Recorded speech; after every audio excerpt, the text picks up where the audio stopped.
আসসালামু আলাইকুম।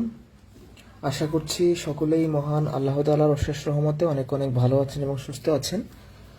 আলহামদুলিল্লাহ, আমিও ভালো আছি, সুস্থ আছি। আজকে আমরা ভগ্নাংশের 2 নং ক্লাসটি করব। আমার সাথে এই মুহূর্তে যারা আছেন একটু জানাবেন কথা লেখাটা ক্লিয়ার কিনা।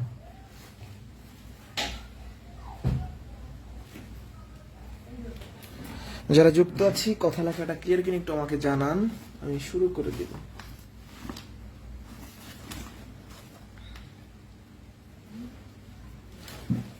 কথা লেখা ক্লিয়ার? শুরু করব।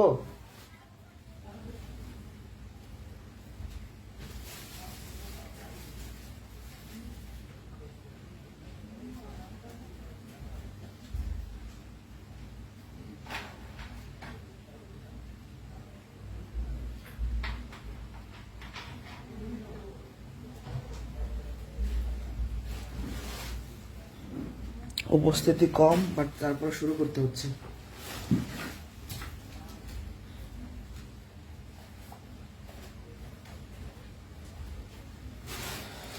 ওকে, আরেকটা তথ্য জানিয়ে রাখি যে আপনারা সকলেই জানেন যে হিন্দু ধর্মাবলম্বী ভাইয়াপুদের আজকে থেকে পূজা শুরু হয়েছে। তো অবশ্যই পূজার জন্য কিছুদিন অফ থাকবে ক্লাস। এটা আমি ক্লাস শেষে ক্লিয়ার করব, জাস্ট এখন একটু ঘোষণা দিয়ে রাখলাম। ঠিক আছে, পূজার জন্য বন্ধ থাকবে।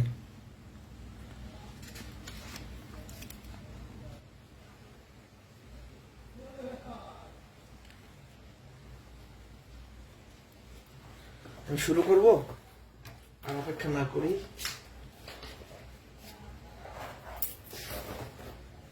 পূজার জন্য বন্ধ থাকবে, মোটামুটি দশমী পর্যন্ত বন্ধ থাকবে, তারপরেও 1-2 দিন বন্ধ থাকবে আর কি। আজকে ক্লাসটা নিব, এই জন্য আর ঘোষণা দিনে আগে দেওয়া উচিত ছিল। বুঝতে পারছি। ভগ্নাংশের 10 নম্বর ম্যাথ কোনটা করানো হয় নাই?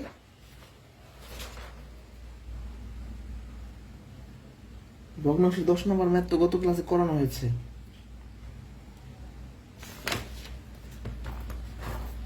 ভগ্নাংশের 10 নম্বর ম্যাথ গত ক্লাসে করানো হয়েছে। আচ্ছা, এই বিষয়ে পরে কথা বলবো, আজকে এটা করেন। ওকে, তো আজকে আমরা বিভিন্ন টাইপের প্রশ্ন দেখব। শুরুতেই আমরা দেখব যে একটা ভগ্নাংশের লব অথবা লব আর হরের সমষ্টি দেওয়া থাকবে আর পার্থক্য দেওয়া থাকবে, ভগ্নাংশ নির্ণয় করতে বলবে। তো এই ম্যাথ শুরু করার আগে আর একটা বেসিক জিনিস আপনাদের জানাবো।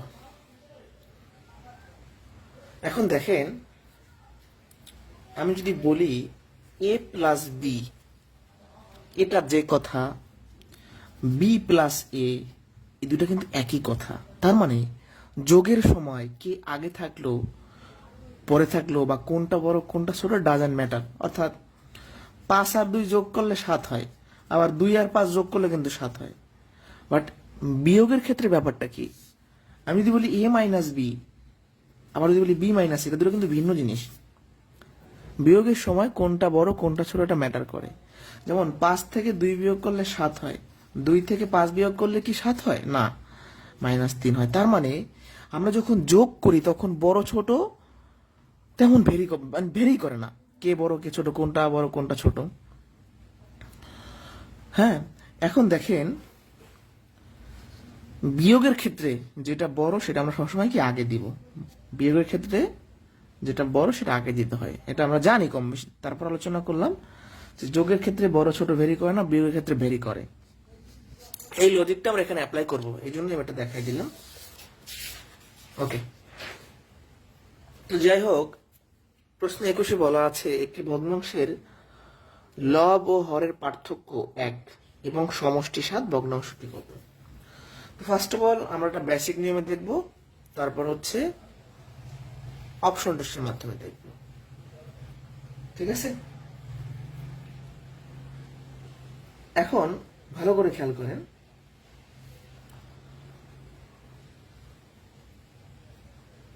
আচ্ছা, এখানে যোগ করে ফেলছি বলে 3 হবে না, 3 আর -3, মানে দুটো আলাদা হবে আর কি। যেমন আমি যদি বলি 10 - 7 তার মানে 3, আবার যদি বলি 7 - 10 তার মানে -3, মানে একটা প্লাস একটা মাইনাস।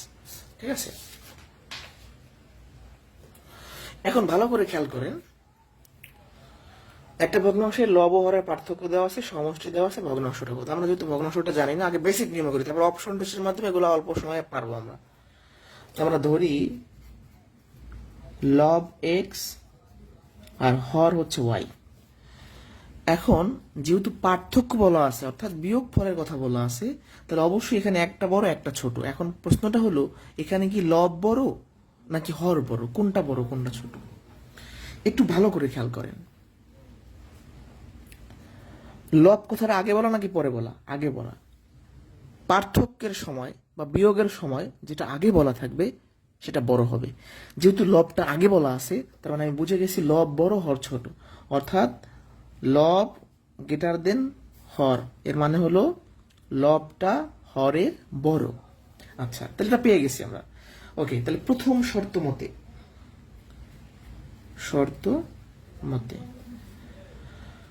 লব ও হরের পার্থক্য এক, তার মানে লব থেকে হর বিয়োগ করলে এক হবে, এটাকে আমরা 1 নং সমীকরণ দিলাম। দ্বিতীয় শর্ত হচ্ছে লব আর হর যোগ করলে 7 হবে, তাহলে দ্বিতীয় শর্ত মতে এদেরকে যদি আমরা যোগ করি তাহলে 7 হবে, এটা 2 নং দিলাম। এবার আমরা 1 নং আর 2 নং যোগ করব, 1 যোগ 2, ঠিক আছে। যোগ করলে x আর x যোগ করলে হয় 2x, আর মাইনাস হয় প্লাস হয় কাটা যায়, 7 আর 8 যোগ করলে হচ্ছে 8। তাহলে x সমান কত হয়? 8 ভাগ 2, তার মানে 4। তাহলে আমরা যে ভগ্নাংশটা বের করব তার লব হবে হচ্ছে 4, এই x এর মানটা বের করে ফেলছি। ওকে, এখন এই x এর মানটা আমরা 2 নং এ বসাই দিই। তাহলে x এর মান 2 নং এ বসাই। 2 নং কি? x প্লাস y সমান 7, x এর মানটা 4 বসান, তাহলে y এর মানটা বের হবে। তো y সমান কত হবে? এই 4 বিয়োগ হয়ে যাবে 3। তাহলে আপনি যে ভগ্নাংশটা বের করবেন, অতএব নির্ণয় ভগ্নাংশটি কি হবে? ভগ্নাংশটা কি হবে? লব ভাগ হওয়ার, তাই না? x বাই y, তাহলে x এর মান কত পাইছেন? 4, y এর মান কত পাইছেন? 3, তাহলে 4 ভাগ 3, এটা হচ্ছে অ্যান্সার। তাহলে ভগ্নাংশটা হবে 4/3। যারা কিচ্ছু বুঝে নাই, প্রথম থেকে আসি। প্রথম যে কথাটা আমি বলছিলাম যে বিয়োগের সময় যেটা আগে থাকবে সেটা বড়, লব যেহেতু আগে বলা আছে লব বড়, তাহলে লব ধরছি x, হর ধরছি হচ্ছে y, লব বড় হর ছোট, সেটা বুঝাইছি। প্রথম শর্তটা হচ্ছে কি লব হরের পার্থক্য 1, তার মানে লব থেকে হর বিয়োগ করলে 1 হবে, 1 নং সমীকরণ। আর যোগ করলে 7 হবে, 2 নং সমীকরণ। 1 নং সমীকরণ 2 নং সমীকরণ যোগ করলে x এর মানটা পাবো, এই x এর মানটা 2 নং এ বসাইলে y এর মানটা পাবো, তারপর ভগ্নাংশটা বের করে ফেলবো। এটা হচ্ছে আমাদের বেসিক নিয়ম। এখন আমি শর্টকাট দেখাবো, যেটা অপশনটা বুলেট প্রিন্ট হয় না, একটু লিখে ফেলি। 1/6, 4/3, 2/5, 3/4। এই অপশন টেস্টটা শেখাটাও কিন্তু জরুরি, কারণ এটা আপনাদের চাকরির পরীক্ষায় লাগবে অপশন টেস্ট। তাহলে বেসিক নিয়মটা বুঝছে আশা করি, না বুঝলে আমাকে বললেন। অপশন টেস্টটা একটু ভালো করে বুঝাই। প্রশ্নে 2টা শর্ত দেওয়া আছে, যে অপশনটা 2টা শর্তই মানবে সেটা হবে অ্যান্সার। এখন দেখেন, যখন পার্থক্য বলা আছে, লব বলা আছে আগে, তার মানে লব বড়, তাহলে লব বড়। এই 4টা অপশনের মধ্যে লব বড় শুধুমাত্র খ নাম্বার অপশনে। তাহলে এই কথাটা যদি আমরা বুঝি, তাহলে এই মাঠটা সম্পূর্ণভাবে করাই লাগে না, চোখের পলকে অ্যান্সার দেওয়া যায়। যে লব ও হরের পার্থক্য বলছে, তার মানে লব বড়, শুধুমাত্র খ নাম্বার অপশনে লব বড়। তাহলে এভাবে চিন্তা করতে পারেন। 3 নাম্বার মেথড হচ্ছে যে প্রশ্নের যে শর্ত আছে সেই শর্তগুলা যে অপশন মানবে সেটাই অ্যান্সার। যেমন লব হরের পার্থক্য 1, 1 আর 6 পার্থক্য কি 1, এটা বিয়োগ করলে কত হয়? 5 হয়। আবার এরকম চিন্তা করেন, পার্থক্য কত? -5, মানে বিয়োগ করলে এটা মিলতেছে না, ক নাম্বার অপশন বাদ। খ নাম্বার অপশন দেখেন, 4 থেকে 3 বিয়োগ করলে 1 হয়, আবার 4 আর 3 যোগ করলে 7 হয়। তাহলে খ নাম্বার অপশনের ভগ্নাংশটি প্রশ্নের 2টা শর্তই মানে, এটা মানে না। দেখেন, লব ছোট, শুধুমাত্র লব বড়, এই থিঙ্কিং থেকেই আমরা খ নাম্বার অ্যান্সার করে ফেললাম। অথবা প্রশ্নের শর্ত 2টা যে মানবে, যেমন খ নাম্বার অপশন প্রশ্নের 2টা শর্তই মানে, লব আর হরের পার্থক্য হয় 1, যোগ করলে হয় 7। বুঝছে কিনা বলেন? সামনে যাব। এগুলা প্রাইমারিতে বেশি আসে, হ্যাঁ, প্রাইমারিতে বেশি আসে এই প্রশ্নগুলো। অপশন টেস্ট করেও শিখবেন, এভাবেও শিখবেন, দুইভাবে শিখবেন।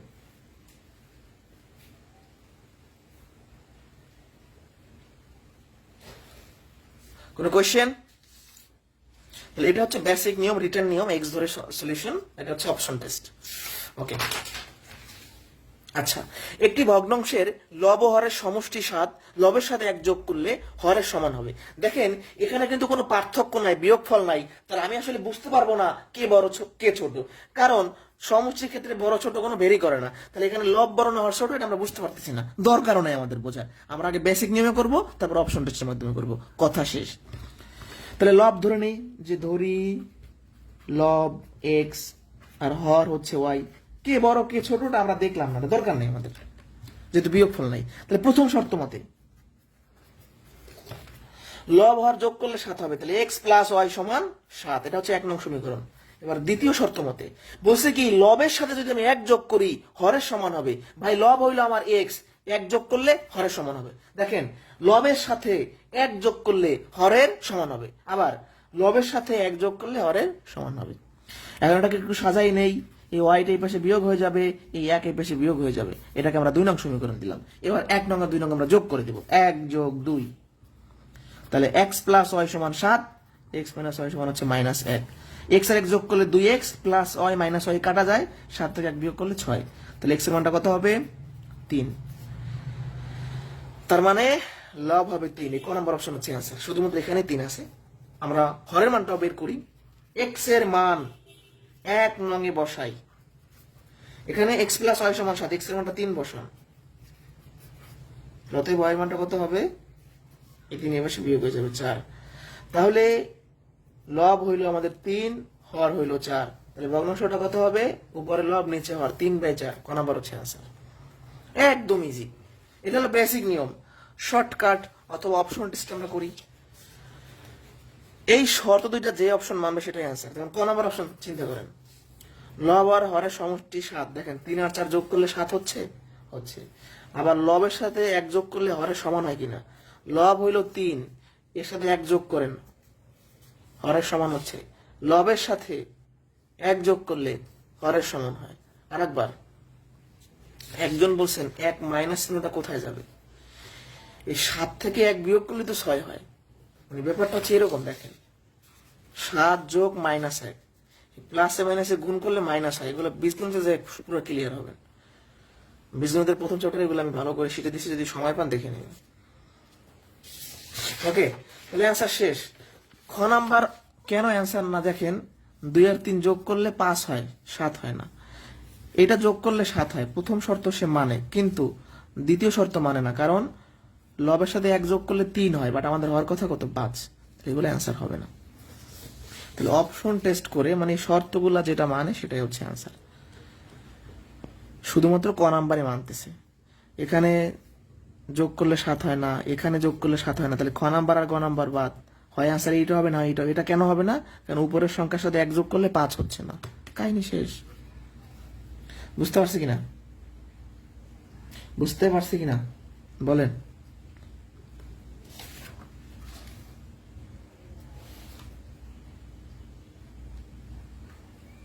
ওকে, নেক্সট কোশ্চেন। সবার সামনে তো শীট আছে, বা শীট সাথে রাখেন, এখানে লেখেন ভেরি ভেরি ইম্পর্টেন্ট, লিখে ফেলেন আগে, তারপর কথা বলতেছি। আগে লিখে ফেলেন যে ভেরি ভেরি ইম্পর্টেন্ট। কোন প্রকৃত ভগ্নাংশের হর ও লবের অন্তর 2, হর ও লব উভয় হতে 3 বিয়োগ করলে যে ভগ্নাংশ পাওয়া যায় তার সঙ্গে 1/4 যোগ করলে যোগফল হয় 1, ভগ্নাংশটি কত। এই প্রশ্নটি অনেক পরীক্ষাতে রিপিট হয়, এটা 22তম বিসিএস এর ম্যাথ, প্রাইমারিতে আসে, নিবন্ধনে উভয় পেতে পারেন, সমাজ সেবায় পেতে পারেন, এটিও পরীক্ষায় পেতে পারেন, বিভিন্ন পরীক্ষা আসতে পারে। এবং এই একটা ম্যাথ বুঝলে আপনার এখান থেকে আরো প্রশ্ন সলিউশন করার আইডিয়া মাথায় চলে আসবে। এটা খুব ভালো করে ঠান্ডা মাথায় বুঝবো, কোনো তাড়াহুড়া আমাদের মধ্যে নাই। আচ্ছা, প্রকৃত ভগ্নাংশ, তাহলে প্রকৃত ভগ্নাংশের আমরা জানি কি, লব ছোট হয় হর বড় হয়, তাহলে সেখান থেকে বুঝে গেছে এখানে হর বড় হবে। আরো একটা মাধ্যমে বুঝতে পারি হর বড়, কিভাবে, হর ও লবের অন্তর, অন্তর মানে বিয়োগফল, বিয়োগের সময় হর আগে বলা আছে, তার মানে হর বড় হবে। এখান থেকেও বুঝতে পারি হর বড়, প্রকৃত ভগ্নাংশ থেকে বুঝতে পারি হর বড়। যাই হোক, আমি ধরে নিব, যেহেতু আমি জানি না কিছু, ধরি লব এক্স। এখন এইখানে যদি আপনি হরটা ওয়াই ধরেন, তাহলে এটা ক্যালকুলেশন করতে জটিল হয়ে যাবে। তো বলতে পারেন আপনি কেন ধরবেন না, কারণ এই হর আর লবের অন্তর 2। এখান থেকে যদি আমি একটা জিনিস ধরে নেই আর একটা অটোমেটিক বের হয়ে যায় কিভাবে, যেমন একটু সিম্পলি বুঝাই। আমি বললাম কি যে দেখাই যে এই একটা স্কেল আর হচ্ছে কলমের দাম মনে করেন যে 30 টাকা। তা আমি যদি বলি কলমের দাম 10 টাকা, এটার দাম আপনি বের করতে পারবেন কিনা? 30 - 10 তার মানে 20 টাকা হচ্ছে স্কেলের দাম। অর্থাৎ দুইটা জিনিসের যদি সমন্বিত যোগফল বা বিয়োগফল থাকে আমরা বের করতে পারি। যেহেতু এখানে বলা আছে যে হর ও লবের অন্তর 2, এখানে লব যদি এক্স ধরি হর অটোমেটিক বের হবে, তাহলে আমাদের ম্যাথটা সহজ হয়ে যাবে। ওকে, তাহলে এটা আমি বুঝাই বলি। প্রশ্নে বলছি কি যে হর আর লবের অন্তর মানে বিয়োগফল 2, এখান থেকে আপনি লব কিন্তু এক্স ধরছেন, তাহলে অতএব হর কত হবে, এই এক্স এই পাশে যোগ হয়ে যাবে, x+2 এক্সটা এই পাশে যোগ হয়ে গেল। ঠিক আছে, তাহলে আমরা যখন লব ধরলাম হর পেয়ে গেলাম। তাহলে এই ক্যালকুলেশনটা যারা বোঝেন না এইভাবে করে আসছে। এটা এটা আপনি চাইলে খাতায় লিখে রাখতে পারেন। যারা একদমই একটু কম বোঝেন ম্যাথ তারা এটা খাতায় নোট করে রাখতে পারেন। সাইডে অনেক ফাঁকা জায়গা থাকবে, শীটটা দিয়েছি আপনাদের, ওটা যতটুকু সম্ভব কালারিং পেন দিয়ে বিভিন্ন নোট করতে পারেন, দাগাইতে পারেন, বিভিন্ন কথা আমার ওখানে লিখতে পারেন। শুধু রেখে দিলেই হবে না, প্রচুর পরিমাণে প্র্যাকটিস করতে হবে। যাই হোক, তাহলে আমরা এখানে কি করলাম, যখন লবটা ধরে নিলাম প্রথম শর্ত অনুযায়ী হর বের হয়ে গেল। তার মানে আমাদের প্রদত্ত মানে আমাদের ভগ্নাংশটা কি হবে, অতএব ভগ্নাংশটি এটা হবে হচ্ছে x/x+2। এটা আমরা মূলত বের করবো যদি x এর মানটা বের করতে পারি। এটা রেখে দিলাম। এখন প্রশ্নের শর্তটা কি, প্রশ্ন মতে বা শর্ত মতে লিখতে পারেন। বলছে কি হর ও লব উভয় হতে 3 বিয়োগ করলে, আচ্ছা এটা আমাদের ভগ্নাংশ, এটা হচ্ছে হর, এটা হচ্ছে লব। এখান থেকেও 3 বিয়োগ করতে বসে, এখান থেকেও 3 বিয়োগ করতে বসে, করার পর নতুন একটা ভগ্নাংশ পাইছেন, যে ভগ্নাংশ তার মানে এই ভগ্নাংশ, এর সাথে আমরা যদি 1/4 যোগ করি এই যোগফল হবে 1। এই লাইনটা আর একবার বুঝাই, মনোযোগ দেন। ভগ্নাংশটা লেখেন, হর ও লব উভয় 3 বিয়োগ, লব থেকে 3 বিয়োগ, হর থেকে 3 বিয়োগ, যে ভগ্নাংশ পান এই ভগ্নাংশ পাইছেন, এর সাথে 1/4 যোগ করছেন, যোগফল কত হবে, 1 হবে। কাহিনী শেষ। এবার ক্যালকুলেশনে চলে যাব আমি। x-3 এখানে কত হচ্ছে x-1, এই যে 2 - 3 মানে হচ্ছে -1। এখন আমরা যেটা করব, এটা এই পাশে নিয়ে যাবো, ভগ্নাংশটা এই পাশে পার করে নিয়ে যাবো, তাহলে কি বিয়োগ হয়ে যাবে, যদি যোগ আছে। তাহলে x-3 x-1, তাহলে কত হচ্ছে x-3 ভাগ x-1 সমান হচ্ছে 3/4। এবার আর গুণ করবো, একদম প্রথম অধ্যায়ের 3 নম্বর বা 4 নম্বর ক্লাসে শিখাইছিলাম আর গুণ কিভাবে করবো, এর সাথে এটা, এর সাথে এটা, তাহলে 4 এর সাথে এটা, এর সাথে এটা, তাহলে x-3 x-1, তাহলে কত হবে 4x 3 × 4 = 12, 3x - 3, 4x 3 × 4 = 12, 3x - 3। তাহলে আমরা যেটা করতে পারি, ওই 3x এই পাশে বিয়োগ হবে আর এই 12 এই পাশে যোগ হয়ে যাবে, তাই না? তাহলে কত হবে, 4x থেকে 3x বিয়োগ করলে x, তাহলে থাকতেছে 9, 12 থেকে 3 বিয়োগ করলে 9। x এর মানটা পেয়ে গেছি, x এর মানটা এখানে বসাই দিব, তাহলে 9 + 2 তার মানে হচ্ছে 9/11। এটা হচ্ছে आंसर। লাস্টে ক্যালকুলেশন যারা বুঝি নাই, 4x গুণ করলে 4x, 4 3 গুণ করলে -12, 3x - 3, 4x এই 3x এই পাশে বিয়োগ হয়ে গেল, 4x থেকে 3x বিয়োগ করলে একটা x থাকবে, আর 12 এই পাশে বিয়োগ আছে, এই পাশে যোগ হয়ে গেল 9। x এর মানটা বের করছেন হচ্ছে 9, লব হইল 9, হর হবে 9 আর 2 11, তাহলে ভগ্নাংশটা হবে 9/11। আচ্ছা, এটা হলো আমাদের লিখিত নিয়ম। এখন প্রাইমারি পরীক্ষা আসলে এত বড় করে করতে গেলে একটু ঝামেলা হতে পারে, অর্থাৎ সময় নষ্ট হইতে পারে। তাহলে উপায়টা কি, অপশন টেস্ট দেখাই। যেমন ক নম্বর অপশন অ্যান্সার কিনা চেক করবো আমি। হর ও লবের অন্তর 2, মানে প্রত্যেকটা শর্ত স্যাটিসফাই করাইতে হবে। হ্যাঁ, এই দেখেন হর ও লবের অন্তর 2, মানে প্রথম শর্ত সে মানছে। এবার দ্বিতীয় শর্ত, আগে ভগ্নাংশটা লিখি, হর থেকে 3 বিয়োগ, লব থেকে 3 বিয়োগ, এর সাথে আমরা 1/4 যোগ করবো। এই যোগফলটা 1 হয় কিনা দেখি, উপরে 4 নিচে হচ্ছে 6, এটা যোগ করলে জীবনও 1 হবে না, যোগ করে দেখেন 1 হওয়া সম্ভব না। ঠিক আছে, তাহলে আমরা কি করলাম, প্রথম শর্ত এ মানলেও দ্বিতীয় শর্ত মানতেছে না, তাহলে ক নাম্বার বাদ। খ নাম্বারও হবে না, গ নাম্বার চেক করে দেখি, যেহেতু গ নাম্বার অ্যান্সার, দেখি যে আমাদের কথা কাজে মিল হয় কিনা। গ নাম্বারটা দেখেন, এটা আপনার ভগ্নাংশ। এখন এটা আসলে এই শর্ত মানে কিনা চেক করতে হবে। প্রথম শর্ত হর ও লবের অন্তর 2, এই যে 2, তাহলে প্রথম শর্ত সে মানছে। এবার দ্বিতীয় শর্তে আসে, লব থেকে 3 বিয়োগ, হর থেকে 3 বিয়োগ, নতুন যে ভগ্নাংশ পাবো তার সাথে এটা যোগ করব। এই যোগফল যদি 1 হয় তাইলেই আমাদের ম্যাথটা মিলে যাবে। তাহলে কথা হচ্ছে 6 8, তাই না? এখানে 8 লসাগু 8, 8 ভাগ 1 8, তার মানে হচ্ছে 1। অর্থাৎ দ্বিতীয় শর্ত মাস, এই জন্য গ নাম্বার অ্যান্সার। অর্থাৎ এই প্রশ্নের গ নাম্বার অপশনের ভগ্নাংশটি প্রথম শর্ত মানে দ্বিতীয় শর্ত মানে। বুঝতে পারছি? তাহলে আমাদের 24 নাম্বারও শেষ। এখন বলেন কোনটা বোঝেন নাই? আমি আগে করাইলাম কি লিখিত নিয়ম, তারপর করাইলাম কি অপশন টেস্ট। দুইভাবেই শিখবেন, দুইটাই কাজে দেবে। বুঝলে ডান লেখেন, আর কোনো বিষয় যদি না বোঝেন আমাকে বলতে পারেন, আমি আবার রিপিট করব, কোনো সমস্যা নেই। আমি রিপিট করব, কোনো প্রবলেম নেই।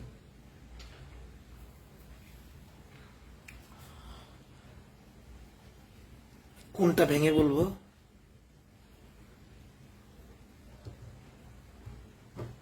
একজন বলছেন ভেঙে বলেন, এখন কোনটা আসলে ভেঙে বলতে হবে?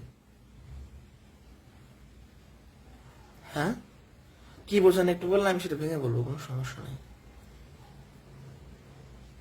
লব ধরলাম, ভেঙে বলে এখানে হর বের করলাম, ভগ্নাংশ বানাইলাম। এটা বোঝেন নাই? কিছুই বোঝেন না এগুলা?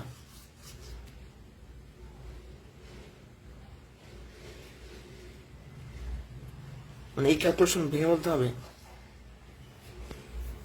ওকে,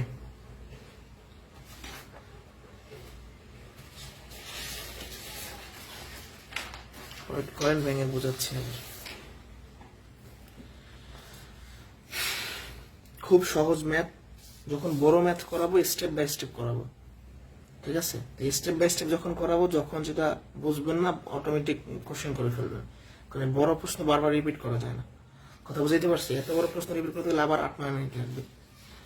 স্টেপ বাই স্টেপ আসছি, এখানে একবার বুঝাইছি, এখানে একবার বুঝাচ্ছি, দুটো স্টেপ। তো তাই আরেকবার রিপিট করি, ভালো করে খেয়াল করবেন। এখানে হর ধরলে হবে, কোনো সমস্যা নেই, আপনি হর লব একটা ধরলেই হয়েছে, মিলে যাবে আনসার। একজন প্রশ্ন করছেন, ক্লিয়ার করে আপনার কোশ্চেন গুলো, যেমন এটা কিভাবে আসলো, এটা কিভাবে আসছে এটা বুঝে আসছিলাম, হয়তো খেয়াল করেন নাই তখন। মনোযোগ দেন, প্রথম থেকে মনোযোগ দেন এই ম্যাথটা।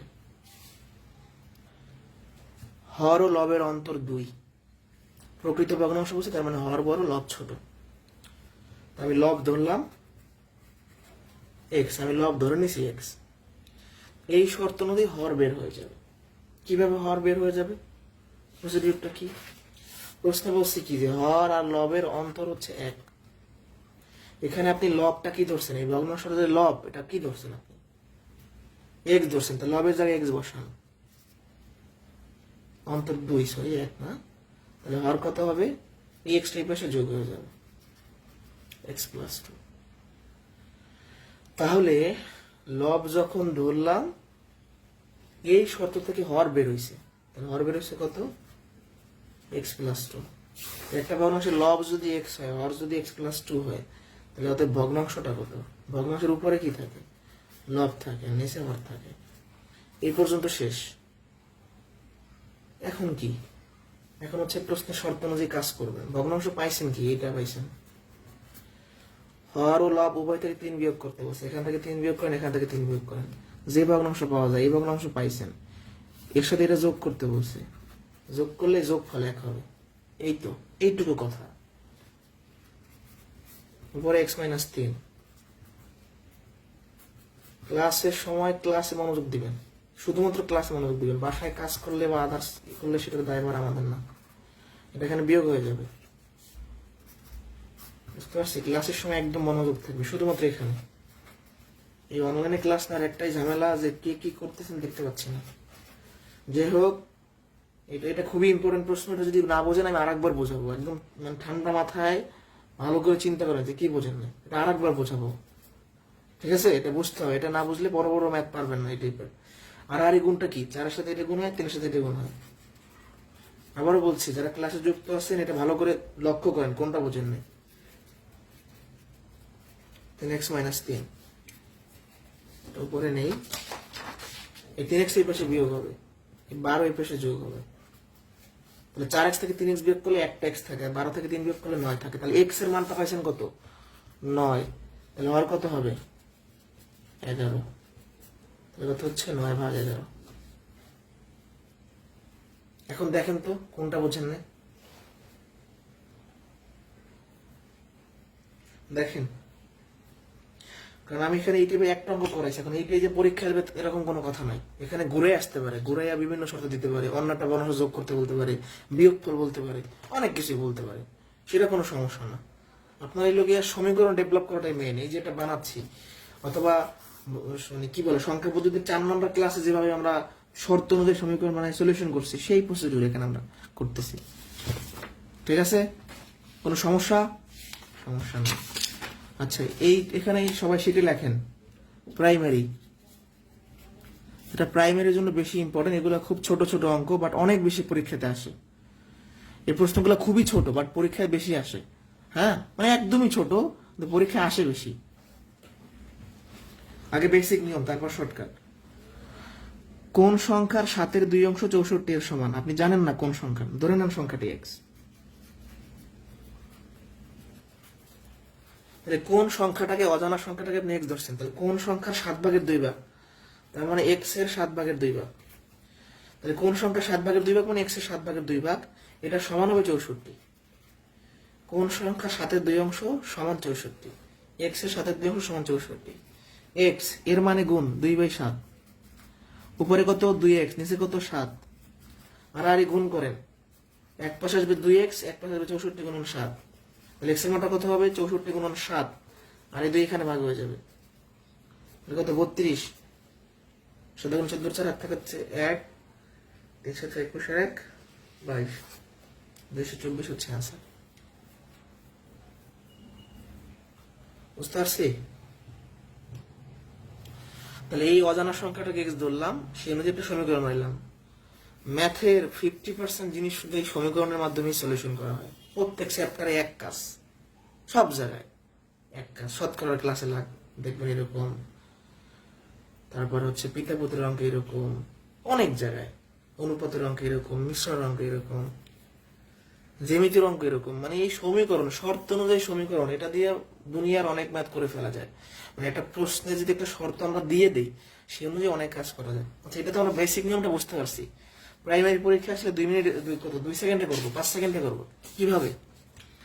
এরকম যদি কোশ্চেন থাকে যে কোনো সংখ্যার অংশ দেয়া সংখ্যা চাইবে, কি করবো আমরা? এই ভগ্নাংশটা উল্টাই দিব। এটা উল্টাইলে হবে 7/2, উল্টাইয়া এই যে সংখ্যাটার সাথে গুণ করে দিব। কি বলছি? প্রশ্নের ভগ্নাংশটাকে উল্টাইয়া এই সংখ্যার সাথে গুণ করে দেন, কাহিনী শেষ।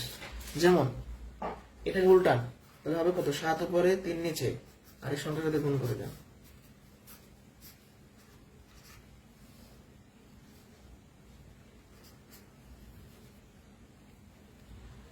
ঠিক আছে? 112।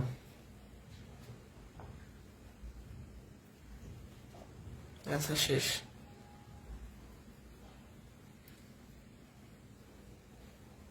এই এক্সটা কি উপরে আছে না নিচে আছে? এটা উপরে আছে। এক্স এর নিচে কিছু নেই, মানে 1 আছে।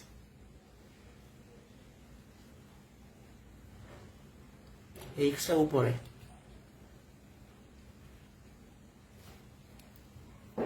এই দেখেন, ভালো করে দেখেন, এক্স এর ধরেন একটু যদি করি 3/7, এই এক্সটা উপরে, এক্স এর নিচে কিচ্ছু নেই, মানে 1 আছে। এক্সটা আলটিমেটলি উপরে। বুঝতে পারছি? তাহলে এগুলো কি প্রাইমারির জন্য ইম্পর্টেন্ট, আদার জবের জন্য ইম্পর্টেন্ট, বাট প্রাইমারিতে বেশি আসে ঘুরাই ফিরিয়া, এবং খুব ছোট প্রশ্ন, এগুলো ভুল করা যাবে না। এটা বুঝতে পারছি? বুঝতে পারছি কিনা?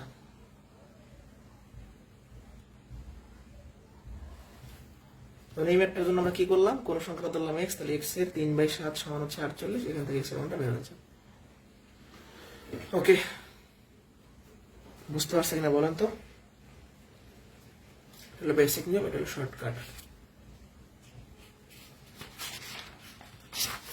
আচ্ছা, এক ব্যক্তি তার মাসিক বেতনের 40% মহার্ঘ ভাতা পান। তার মাসিক বেতন 1600 টাকা হলে তার ভাতা কত? মহার্ঘ ভাতা একটা ভাতা, যেমন কি চিকিৎসা ভাতা থাকে জবের ক্ষেত্রে, যারা সরকারি চাকরি করে, বাসা ভাড়া থাকে। তো এরকম মনে করেন যে তার বেতনের 40/1 সে ভাতা পাবে, তাহলে ভাতাটা কত? একদম 4-এর অঙ্ক বা 5-এর অঙ্ক, এরকম একটা অবস্থা। তার মাসিক বেতন 1600 টাকা, তাহলে ওই ব্যক্তিটা কিন্তু মাসিক বেতনের 40/1 ভাতা পান। তাহলে মাসিক বেতন যদি 1600 হয়, তাহলে 1600-এর 40/1 ভাতা পাইবে। আর একবার 1600-এর 40/1 ভাতা পাইবে। 0 কাটা, 4 দিয়ে 16কে ভাগ করলে 4, একটা 0 থাকে, তাহলে 40 টাকা হচ্ছে অ্যান্সার। অ্যান্সার কত? 40 টাকা। বুঝতে পারছি? তাহলে ধরেন আপনি 1600 টাকা বেতন পান, এখন যে বেতন পান তার 40/1 আপনাকে মানে ভাতা দেবে প্রতিষ্ঠান, তাহলে বেতনের 40/1 হচ্ছে অ্যান্সার। সহজ অঙ্ক, না বুঝলে তা বলতে পারেন। নেক্সট কোয়েশ্চেন, ঐচ্ছিক নিয়মের অঙ্ক। কোন সম্পত্তির 8/7 মূল্য 9212 টাকা, সম্পত্তির 4/3 মূল্য কত? প্রশ্নে কি মূল্য চাইছে? ডাটা দুইটা, একটা হলো সম্পত্তির অংশ, একটা হলো সম্পত্তির মূল্য। তো যেহেতু মূল্য চেয়েছে, মূল্যটা অবশ্যই শেষে। তাহলে 7/8 অংশের মূল্য টাকা, 1 অংশের মূল্য। ঐকিক নিয়মের যে কাজ ও সময়ের ক্লাস হয়েছে, কি বলছিলাম? প্রথমবার ভগ্নাংশ ভাগ হয়, মনে আছে কিনা, না ভুলে আছেন? ভাগ হলে কি হবে? উপরটা ঠিক থাকবে, এগুলো গতকালকে শিখেছি, নিচেটা উল্টে যাবে। অতএব চাইছি কি প্রশ্নে? এত অংশের মূল্য। ওখানে যা যা আছে লিখি। আমরা জানি যে প্রথমবার ভগ্নাংশ ভাগ হয়, দ্বিতীয়বার ভগ্নাংশ গুণ হয়। ওকে, 9212, এটা হবে কি 9212। এবার কাটাকাটি করার পালা। 8 দিয়ে 4কে ভাগ করলে হচ্ছে 2। এরপরে আমরা যেটা করতে পারি, 7 দিয়ে আমরা 9212কে ভাগ করার চেষ্টা করি। হ্যাঁ, কাটাকাটিটা কিভাবে করছি দেখেন, মানে করতেছি আর কি। 8 দিয়ে 4কে ভাগ করলাম 2, এখন আমরা 7 দিয়ে এটাকে ভাগ করার চেষ্টা করব। তো 7 দিয়ে যদি ভাগ করি, 7 তো 91, 13 থাকতেছে হচ্ছে 1, 112, 16। নর্মালি ভাগ করতে পারেন অথবা এভাবে ভাগ করতে পারেন। দেখেন আমি আরেকবার বুঝাই দিই। 7 দিয়ে 92কে যান, আবার 91 যায়, তাহলে 13 থাকে হচ্ছে 1, 112, 7 16, 112। তাহলে এখানে আর থাকলো কত? এখন আবার এই 1316 অর্ধেক করে দেন, তাইলেই ম্যাথ শেষ, তাই না? তাহলে 1316 অর্ধেক কত? 658 নাকি? 658 3 গুণ করেন, 3 আর 24, 4, হাতে থাকে 2, 3 5 15, 2 17, 7 থাকে 1, 3 18, 1 19। ঠিক আছে, সে কোনো ভুল হইলো কিনা?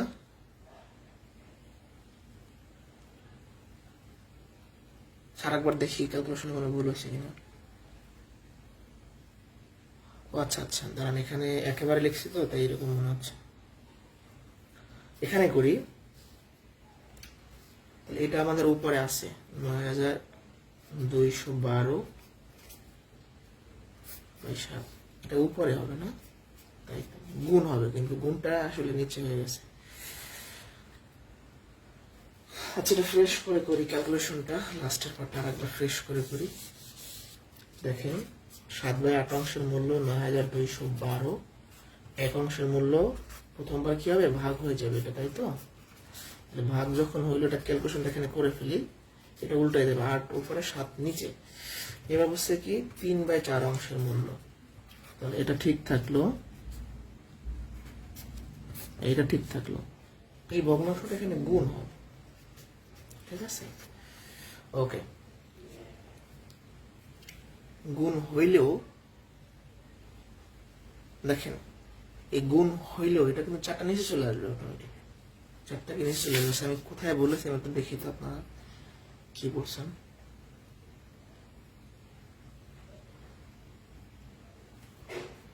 যাই হোক, করি আগে, তারপর দেখি কি হয়। এখন আমরা কাটাকাটি করি। হ্যাঁ, 8 দিয়ে 4কে ভাগ করলে হচ্ছে 2, ওকে। তারপর হচ্ছে 7 দিয়ে যদি এটাকে ভাগ করি তাহলে কত হয় জানেন? 1316 নাকি? ঠিক আছে, এরপর 2 দিয়ে এটাকে ভাগ যায়,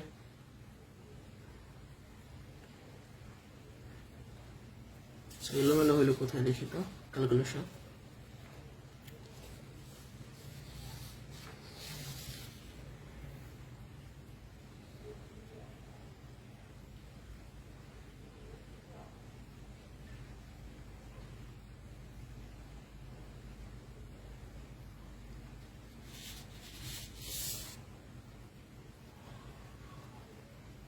এটা তো এখানে গুণ হবে তাই না? 2 উপরে হয় কোনটা?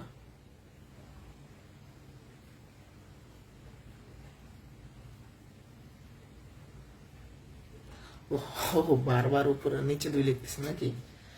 ওকে, তাহলে 1316 এগুলো গুণ করলে 1316 গুণ 6, 6 7 36, 7 থাকে 3, 6 6 3 9, 3 18, 8 থাকে 1, 6 6 1 7, 7896 টাকা হচ্ছে আনসার। এটা হচ্ছে ইউনিফর্ম। এগুলো প্রাইমারিতে মাঝে মাঝে আসে, এটা কার জন্য ইম্পর্টেন্ট? প্রাইমারির জন্য ইম্পর্টেন্ট। ওকে, যাই হোক, 7-এর 8 অংশের মূল্য যা হবে, 1 অংশের মূল্য প্রথমবার ভগ্নাংশ ভাগ হবে, দ্বিতীয়বার ভগ্নাংশ গুণ হবে। কাটাকাটিটা কিভাবে হলো?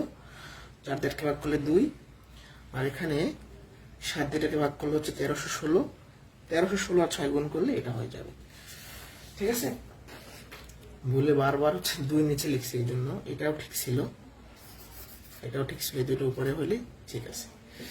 আচ্ছা, এটা বুঝছি কিনা, মানে বেসিকটা বুঝছি কিনা, অর্থাৎ এটা যে ভাগ হয়েছে গুণ হয়েছে ক্যালকুলেশনটা বুঝছি কিনা দেখেন। এটা বুঝলে আমরা অন্য অঙ্কে যাব প্রাইমারির জন্য। এই আজকের ক্লাসের বেশি অঙ্ক প্রাইমারিতে আসবে, নিবন্ধন পরীক্ষাও আসে, প্রাইমারিতে বেশি আসবে আর কি। বুঝতে পারছি কিনা? ওকে,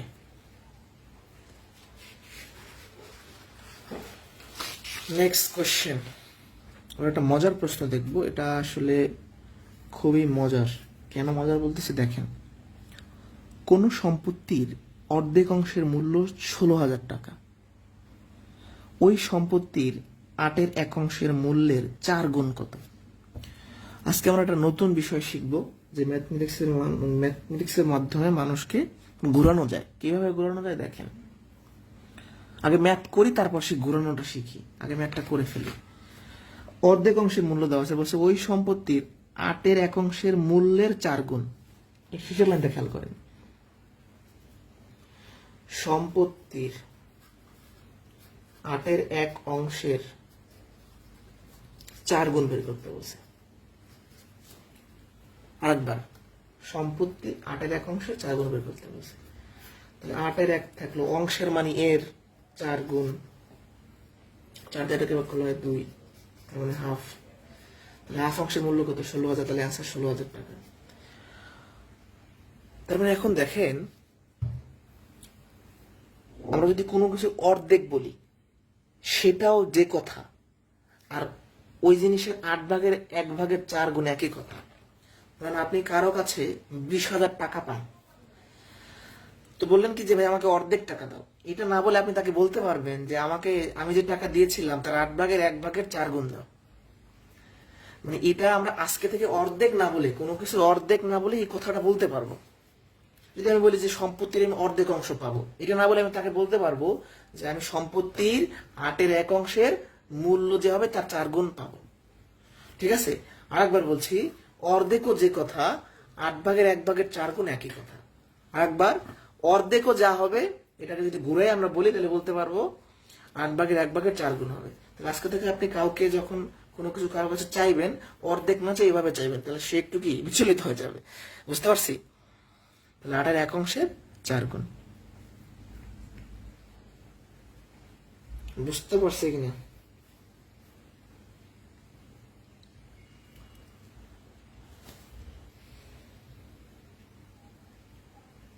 না বুঝলে বলতে পারেন। সম্পত্তির 8/1/4 8/1 অংশের মানে এই যে এখানে অংশ এর একটা এর আছে 4 গুণ, ঠিক আছে? তাহলে হাফ অংশ যে কথা, 8/1/4 একই কথা। খুবই ইম্পর্টেন্ট কোয়েশ্চেন, এটা অনেকেই বুঝতে পারে না। এক ব্যক্তির রমজান মাসের আয় তার বাকি 11 মাসের আয়ের সমান হলে তার রমজান মাসের আয় সারা বছরের আয়ের কত অংশ? আজকে থেকে কিন্তু আমরা অর্ধেক বলবো না, মাথায় রাখবেন। টাকা যখন চাবো, সম্পত্তি যখন চাইবো বাবার থেকে বা বন্ধু বান্ধবকে যখন অর্ধেক দিতে বলবো, তখন কি এভাবে বলবো? তার মানে সে একটু তার মাথা ঘুরাবে। হ্যাঁ, এরকম মেন্টাল অ্যাবিলিটি টাইপের প্রশ্ন। যাই হোক, এটা খুবই ইম্পর্টেন্ট। আগে এটা বাদ দেন, আগে আমরা চিন্তা করি। রমজান মাসে যে ইনকাম ভালো হয় মানুষের, ধরেন যারা যে ব্যবসা করে, ধরেন যে ছোলা বুট মুড়ির ব্যবসা করে, তার মানে সে রমজান মাসে যা বিক্রি করে সারা বছর তো পারে না। তো আমি আপনাকে বললাম কি যে ভাই, আমি রমজান মাসে যা ইনকাম করি, এই ইনকামটা বাকি 11 মাস, বছরে তো 12 মাস, তো 12 মাসের 1 মাস হচ্ছে রমজান। তাহলে আমি রমজান মাসে যে ইনকাম করি, ইনকামটা বাকি 11 মাসের ইনকামের সমান। এর মানেটা কি? এর মানেটা হচ্ছে আমি যদি রমজান মাসে 1 লাখ টাকা ইনকাম করি, বাকি 11 মাস বসে আমি 1 লাখ টাকা ইনকাম করতে পারবো। হ্যাঁ, তো এখন অংশ বের করা, এটার মানে হলো ভগ্নাংশ তৈরি করতে হবে আপনাদের। তো এই ম্যাথটা আসলে মুখোমুখি আমরা শেষ করতে চাই, তারপর আমি একটু ধরে করাবো, মুখোমুখি করে ফেলি। এক ব্যক্তির রমজান মাসের আয় তার বাকি 11 মাসের আয়ের সমান, তার রমজান মাসের আয়টা সারা বছরের আয়ের কত অংশ? এটা মুখোমুখি কিভাবে বের করতে পারি? আমি রমজান মাসে 1 লাখ টাকা ইনকাম করলে বাকি 11 মাস বসে আমি 1 লাখ টাকা ইনকাম করতে পারি। তাহলে পুরো বছর বলে আমি 2 লাখ টাকা ইনকাম করতে পারি পুরো বছর বসে। তাহলে বলছে রমজান মাসের আয়টা সারা বছরের কত অংশ? তাহলে বলুন তো কত অংশ? মুখে মুখে চিন্তা করেন তো, অর্ধেক অংশ। সারা বছর ইনকাম করতেছেন 2 লাখ টাকা, রমজান মাসে ইনকাম করতেছেন 1 লাখ টাকা, তার মানে রমজান মাসে আপনি অর্ধেক টাকা ইনকাম করতেছেন। তাহলে অ্যান্সার হচ্ছে অর্ধেক। মুখে মুখে আরেকবার আমি বললাম কি আপনি রমজান মাসে 20,000 টাকা ইনকাম করেন আর বাকি 11 মাসে 20,000 টাকা ইনকাম করেন, তাহলে সারা বছর আপনি 40,000 টাকা ইনকাম করেন। তাহলে রমজান মাসে আপনি সারা বছরে অর্ধেক টাকা ইনকাম করেন, এটাই হচ্ছে অ্যান্সার। বাট এক্স ধরে করে আবার এই কথাটা আরেকবার রিপিট করে দিব। তো আমি ধরে নিলাম যে ধরি রমজান মাসের আয় এক্স। রমজান মাসের আয় যদি এক্স হয়, তাহলে বাকি 11 মাসের আয় কত হবে? এক্স। অনেকে আবার এটা করে কি, এটা আপনাদের শীট দেওয়া আছে বিধায় আমি কোশ্চেনটা করি নাই। মানে যখন আমি প্রথম দিকে ব্যাচগুলো পড়াইতাম তখন শীট ছিল না, তখন আমি প্রত্যেকটা ম্যাথ করানোর সময়, মানে এই ম্যাথটা করানোর সময় এখানে একটা কোশ্চেন করতাম যে ভাই রমজান মাসের আয় যদি এক্স হয়, 11 মাসের আয় কত হবে? ম্যাক্সিমাম সংখ্যক স্টুডেন্ট অ্যান্সার দিত 11x অথবা 11+, এই টাইপের একটা অ্যান্সার দিত। তো আপনাদের সামনে শীট আছে তাই কোশ্চেনটা করলাম না, শীট যেহেতু দেখতে পাচ্ছেন। তো যাই হোক, তারপরে এখানে বলি 11x কখন হইতো? যদি আমি বলতাম যে 1 মাসে ইনকাম করি x টাকা, তাহলে 11 মাসে ইনকাম করবো 11x টাকা। বাট এখানে কিন্তু ব্যাপারটা বলছে কি, রমজান মাসের আয়টা তার 11 মাসের আয়ের সমান। তাহলে রমজান মাসে যে টাকা আয় করবো 11 মাস বসে একই টাকা আয় করবো। রমজান মাসে যদি x টাকা আয় করি, 11 মাসে x টাকা আয় করবো। অতএব সারা বছরের ইনকাম, সারা বছর মানে 12 মাস, তাহলে রমজান আয় করি x টাকা, 11 মাসে x টাকা, তাহলে টোটাল 2x টাকা ইনকাম করি। এখন ভগ্নাংশ বানানো শিখবো আমরা। আমরা এখন কি ভগ্নাংশ বানানো শিখবো। দেখেন, ভগ্নাংশ বানানোর একটা প্রসিডিউর আছে। অংশ মানে হচ্ছে কি ভগ্নাংশ। তো ভগ্নাংশ বানানোর নিয়মটা হলো, যেটা শেষে থাকবে সেটা হবে নিচে, অথবা যার সাথে র থাকবে সে হবে নিচে। আচ্ছা, এখানেও আয় বলা আছে, এখানেও আয় বলা আছে, এই দুই জায়গার যে আয় আছে কার সাথে র আছে? যার সাথে র থাকবে সে হবে নিচে। এই আপনার কনসেপ্টটা, এটা হচ্ছে শতকরা ক্লাসও লাগবে, লাখ কোটি ক্লাস লাগবে। তো দেখেন, আপনি একটা ভগ্নাংশ বানাবেন, কোনটা হর কোনটা লব, বোঝার উপায়টা কি, যে শেষে সে হবে নিচে আর আগেরটা হবে উপরে। আর অন্যটা মেথড কি বলছি? অন্য মেথডটা হলো যে যার সাথে র থাকবে সে নিচে। ওকে, তাহলে রমজান মাসে আয় করি x টাকা, সারা বছর আয় করি 2x টাকা, এক্সেস কাটলে ½ টাকা। কিন্তু এটা এইভাবে করা বোকামি, চরম লেভেলের বোকামি। কারণ আপনি এটা মুখোমুখি যদি করতে পারতেছেন, এত এত বড় করে করলে আপনার সময় নষ্ট হবে। সময় নষ্ট করার দরকারটা কি? কোনো দরকার আছে? কোনো দরকার নাই। বুঝতে পারছি?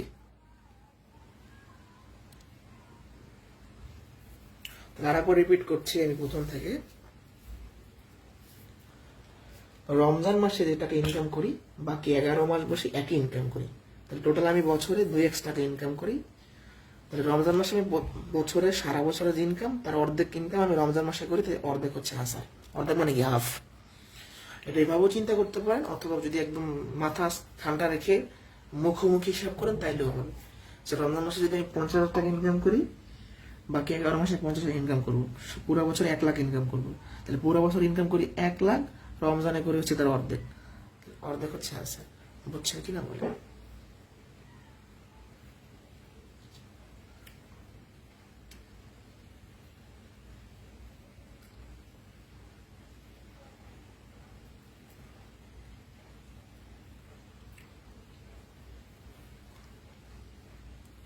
কোনো সমস্যা মানে বুঝতে কনসেপ্টে কোনো ঝামেলা থাকলে বলতে পারে।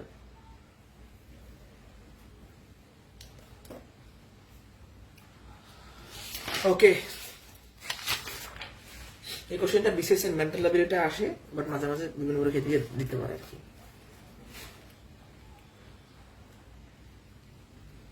4টি 1 টাকার নোট, এটা মুখোমুখি হবে, এটা আমরা খাতা কলমে করার আমাদের দরকার নাই।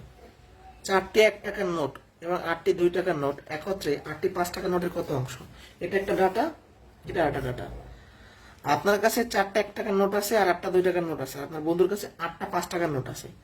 আপনার কাছে 4 টাকা, এখানে 4টা 1 টাকার নোট মানে 4 টাকা, 8টা 2 টাকার নোট মানে কি 16 টাকা, তার মানে 20 টাকা। আর আপনার বন্ধুর কাছে আছে কি 5টা 40 টাকা। তাহলে 20 টাকা 40 টাকার অর্ধেক, তাহলে অ্যান্সার হচ্ছে অর্ধেক। মুখোমুখি শেষ। এই দেখেন, 4টা 1 টাকার নোট তার মানে কত 4 টাকা, 8টা 2 টাকার নোট তার মানে কত 16 টাকা, তাহলে এখানে হচ্ছে 20 টাকা। আর এখানে 8টা 5 টাকার নোট মানে কত 40 টাকা। তাহলে উপরে হবে 20, নিচে হবে 40, কাটাকাটি করলে হাফ। নোটের তার মানে এটা হবে নিচে আর এটা হবে উপরে। এটা হয়ে গেল, সহজ অঙ্ক, এগুলো সবাই পারবে। 33, 34, 35 খুবই ইম্পর্টেন্ট প্রশ্ন। 2টা প্রসিডিউর দেখাবো আমি এখানে। 25 ফুট লম্বা একটি বাঁশকে এমন ভাবে কাটা হলো যে এক অংশ অন্য অংশের 4-এর 1 অংশ হয়, ছোট অংশ দৈর্ঘ্য কত? আচ্ছা, ব্যাপারটা আগে বুঝতে হবে। কিভাবে বুঝে? মনে করেন এটা একটা বাঁশ, এটা একটা বাঁশ, প্র্যাকটিক্যাল দেখেন। তো এই বাঁশটাকে আমি 2টা ভাগ করছি, 2টা ভাগ করলাম। এটা কি তাহলে বড় অংশ, এটা কি তাহলে ছোট অংশ? তাহলে 1 অংশ অন্য অংশের 4 ভাগের 1 ভাগ, তার মানে কি বড় অংশে 4 ভাগ পড়ছে আর ছোট অংশে 1 ভাগ পড়ছে। ধরেন একটা রুটিকে আমি 2টা ভাগ করে ফেললাম, ছোট অংশে 1 ভাগ থাকলো আর বড় অংশে 4 ভাগ থাকলো। তো ছোট অংশের দৈর্ঘ্যটা চাইছে, তো এটা আমরা একটু হিসাব করি। তাহলে অংশ 2টা, মোট অংশ বা মোট ভাগ বলতে পারেন। তাহলে এখানে কি ছোট অংশ আর বড় অংশ, ছোট অংশ কত 1 আর বড় অংশ কত 4, তাহলে মোট আসলে 5 ভাগ করছি। এই বাঁশটাকে 2টা পার্ট করছি বা 2টা সাইড করছি, কিন্তু ওই 2টা সাইড মিলে মোট 5টা ভাগ আছে। তাহলে দেখেন 5 ভাগ করতেছি 25 ফুট বাঁশকে, তাহলে 1 ভাগে কত পড়ে 25 ভাগ 5। এখন আমাদের লাগবে কি ছোট অংশ, তো ছোট অংশ কত 1 ভাগ, তাহলে এটাই হচ্ছে অ্যান্সার। 5 ভাগে যদি 25 ফুট হয় তাহলে 1 ভাগে কত হবে 5 ফুট। এখন আপনাদের কাছে কোশ্চেন, বড় অংশ কত? এটা আপনারা বলেন তো একটু কমেন্টে, একটু আমাকে বলেন যে বড় অংশ কত।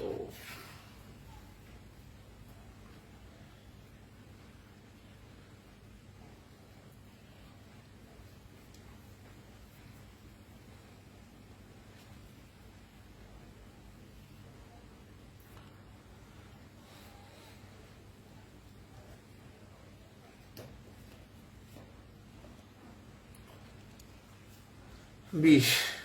কারণ বড় অংশ কেন 20 হবে একটু প্র্যাকটিক্যালি দেখাই দিচ্ছি। একটা বাঁশ, এটাকে 5টা ভাগ করছি, 1 ভাগ 2 ভাগ 3 ভাগ 4 ভাগ 5 ভাগ। তাহলে দেখেন প্রতি ভাগে 5 ফুট করে পড়ছে, এখানে 5, এখানে 5, এখানে 5, এখানে 5, এখানে 5। তাহলে বড় অংশ তো 4 ভাগ করছি, তাহলে 4 5 20 ফুট হবে তার নিজের, আর ছোট অংশ হচ্ছে এটা। ওকে, কনসেপ্ট ক্লিয়ার? আরটা করি তাহলে আরো ক্লিয়ার হবে। এমন ভাবে কাটা হয়েছে 40 ফুট বাঁশকে যে ছোট অংশ বড় অংশের 3/2 অংশ। তাহলে আমাদের মোট ভাগ ছোট অংশ যোগ বড় অংশ 2 যোগ 3, তার মানে 5 ভাগ। তাহলে 5 ভাগ করতেছি আমি 40 ফুটকে। এক ভাগে কত হয়? 40/5। ছোট অংশ কিন্তু এবার 2 ভাগ পাইছি, তাহলে 2 ভাগে কত হবে? 16 ফুট হচ্ছে আনসার। বেসিক যদি বুঝতে চান 3/5 ভাগ। তাহলে এক ভাগে পরে হচ্ছে 40 ফুট বাঁশটাকে যদি 5টা ভাগ করে তাহলে প্রত্যেক ভাগে 8 ফুট করে পড়বে। তাহলে এখানে 8, এখানে 8, এখানে 8, এখানে 8, এখানে 8। এইটুকু হলো বড় অংশ, এইটুকু হলো ছোট অংশ। বড় অংশ 8, মানে ছোট অংশ হবে 8 8 16, আর বড় অংশ হবে 3 8 24।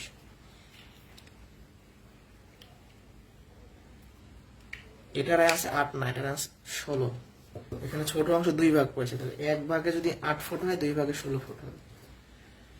এই ছিল আজকের ক্লাস। আমাদের আরো একটা ক্লাস লাগবে, তাই আজকে আর করাবো না, কারণ বাঁশকড়ির অঙ্ক আমরা আলাদা করে করাই। এরপরে আছে কি বাঁশকড়ির অঙ্ক, যেটা আলাদা করে করাই, ঠিক আছে?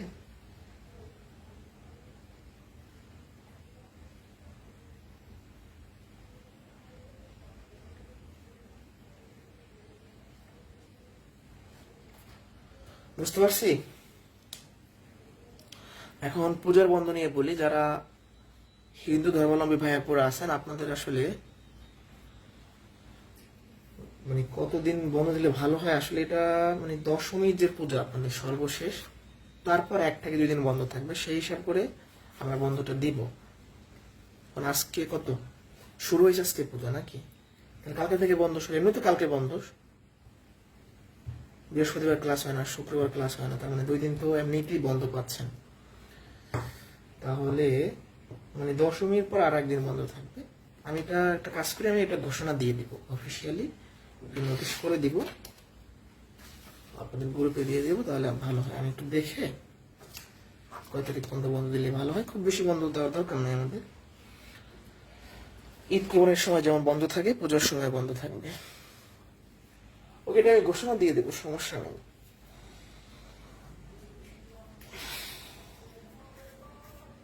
এখন যেটা কথা, নতুনদের উদ্দেশ্যে বলি, একটা সুযোগ কিন্তু আপনার হাতে এখন আছে। যারা নতুন, অর্থাৎ পরে ভর্তি হয়েছেন, গতকাল ভর্তি হয়েছেন, এরকম প্রত্যেক দিন 1 2 জন তো কম বেশি ভর্তি হয়। এই যে একটা ফাঁকা সময় পাচ্ছেন, হিন্দু ধর্মাবলম্বী ভাইয়াপুরা হয়তো পূজায় উদযাপন করবেন বা তারা এটা পালন করবেন। যারা মুসলিম ধর্মাবলম্বী আছে হয়তো তারাও বাড়ি যাবেন। কিন্তু যারা নতুন করে ভর্তি হয়েছেন বা পরে ভর্তি হয়েছেন, আপনারা চেষ্টা করলে কোর্সের যে ক্লাসগুলো হয়েছে এই কদিনে কভার করা সম্ভব। তাহলে আপনারা যেটা করবেন, যতটুকু সম্ভব এই ক্লাস পর্যন্ত সব একবার দেখে ফেলেন। তাহলে কি হয়, মানে আপনি যখন আমি পূজার পরে নতুন করে ক্লাস শুরু করবো, আমার সাথে সরাসরি লাইভ ক্লাস করতে থাকবেন। তাহলে আর কোনো ঝামেলা হবে না। আসলে আজকেই বন্ধটা দেওয়া উচিত ছিল, তো এটা আমি ভাবলাম যে একবারে, যেহেতু আজকে পুজো শুরু, আজকে নিয়ে আর না নিব না ক্লাস, না আজকেই বন্ধ দেওয়া উচিত ছিল। এটা সত্যি কথা, এইভাবে আসলে আমি এটা ক্লিয়ারলি জানতাম না। আর সম্ভবত সরকারি ছুটিও আজ থেকে শুরু হয়েছে নাকি, মানে এই জন্য আর কি ওইভাবেই চিন্তা করে দিলাম। সরকারি ছুটিও হয়তো আজকাল থেকেই কার্যকর হবে। তো যাই হোক, সবাই ভালো থাকবেন, আর সবাইকে শুভেচ্ছা। যারা হিন্দু ধর্মাবলম্বী ভাইয়া পড়ছেন, আপনাকে শুভেচ্ছা। আর যারা একটু ফ্রি থাকবো, আমরা চেষ্টা করবো এটার মধ্যে ওভারকাম করে নেওয়ার জন্য। আবারও বলছি, লাইভ ক্লাস করার অনেক উপকারিতা আছে। কোশ্চেন করা যায়, যদিও একটা ম্যাচ যেভাবে 2 1 বার রিপিট করা হয়, এটা কোশ্চেন থাকে না এইভাবে, কিন্তু কোশ্চেন হয় না বললেই চলে। দেখেন 50 জন 60 জন স্টুডেন্ট ক্লাস করতেছে লাইভে, খুব বেশি কোশ্চেন হয় না। 2 1 জন একটু কম বুঝে তারা কোশ্চেন করে, বা এটা হতে পারে, কোশ্চেন কিন্তু হয় না বললেই চলে। কিন্তু লাইভ ক্লাস করা আসলে মানে উপকারিতাটা কি? উপকারিতাটা হচ্ছে মানে এটা আপনার একটা রুটিন হয়ে যাবে, আপনি শেষ করতে পারবেন। বাট যখন আপনি এটা জমায় রাখবেন যে নিজে করবেন, ওটা নিজে আসলে করা হবে না, কখনোই নিজে করা হবে না। মানে আপনি যদি ভাবেন এটা আপনি আমার সাথে না করে একা বাসায় করবেন, যে একটা রিলস দেখতে ইচ্ছা করবে বা আড্ডা দিতে মন চাইবে, হবে না, এটা হয় না। এটা আমার ক্ষেত্রেও হয় না। হ্যাঁ, তো এক্ষেত্রে আমার রিকোয়েস্ট হচ্ছে লাইভ ক্লাস করলে এটা আমার সাথে সাথে শেষ করতে পারবেন। মানে প্রত্যেকটা ব্যাচেই আমরা 15 থেকে 20 জন স্টুডেন্টকে খুব ভালো স্টুডেন্ট পাই, অর্থাৎ ভালো সবাই ভালো স্টুডেন্ট, মানে তারা শেষ পর্যন্ত থাকতে পারে, ডেডিকেটেড। তো তাদের দেখলাম তারা আসলে রেকর্ড ক্লাস দেখে না, তারা আসলে কষ্ট হইলে লাইভ ক্লাসটা দেখে, এবং তারা যদি লাইভ ক্লাস মিস করে রেকর্ড দেখে নেয়।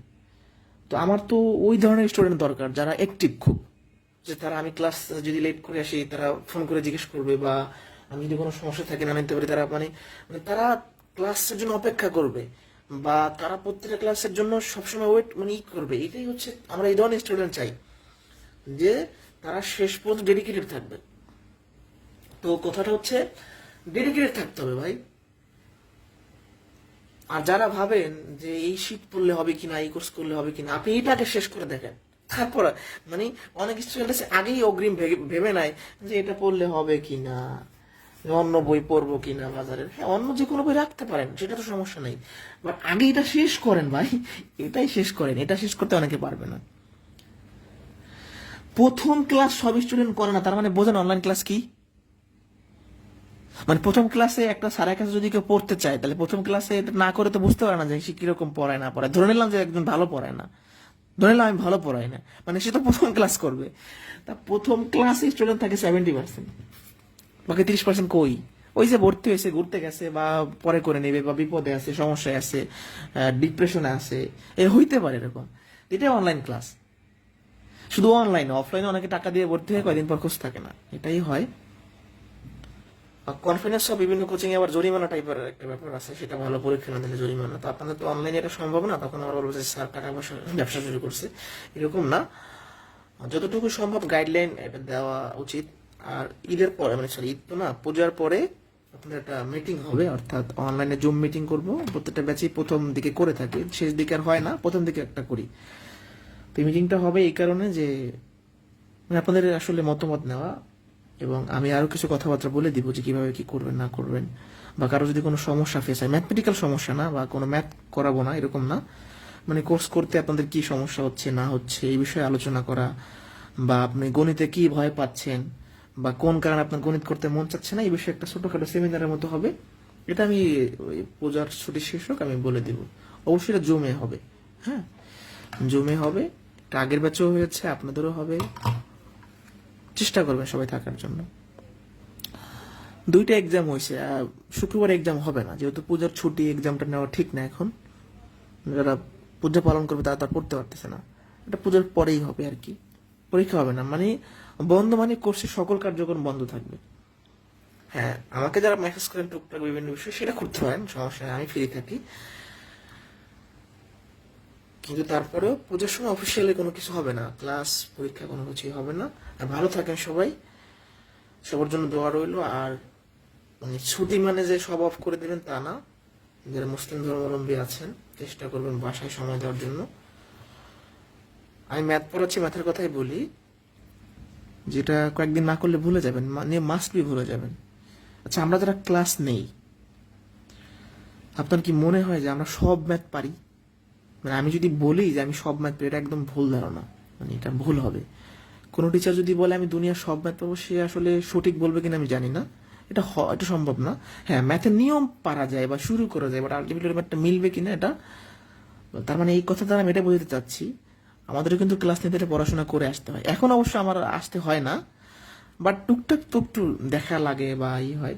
এখন আয় না, কারণ এই ম্যাথ আমি 20-25 বার শুধু কোর্সে করাইছি, এই ম্যাথটাই, ধরেন 35 নম্বর এই অঙ্কটাই 25-30 বার আমি নিজে করছি, মানে আপনাদের করাইছি আর কি। তাহলে আমার করতে হয় না, কিন্তু আমি যখন আপডেট করি, অ্যানালাইসিস করি, শিটে তথ্য যোগ করি, বা আমার মতো ভাষা অ্যাড করি, তখন কি হয়, আমাকে পড়াশোনা করতে হয়, স্টাডি করতে হয়। হ্যাঁ, তো এক্ষেত্রে আমি এই কথাটাই বললাম এই কারণে যে প্র্যাকটিস না করলে যে ম্যাথের, মানে সে যে ম্যাথের যদি বসও হয়, সে ভুলে যাবে, মাস্ট বি ভুলে যাবে। ম্যাথ প্র্যাকটিসের বিষয়, সবকিছুই প্র্যাকটিসের বিষয়, বাট ম্যাথ হচ্ছে লিখে লিখে প্র্যাকটিসের বিষয়। সাধারণ জ্ঞান কি মুখস্থ করি, বাংলার বিভিন্ন বিষয় কি মুখস্থ করি।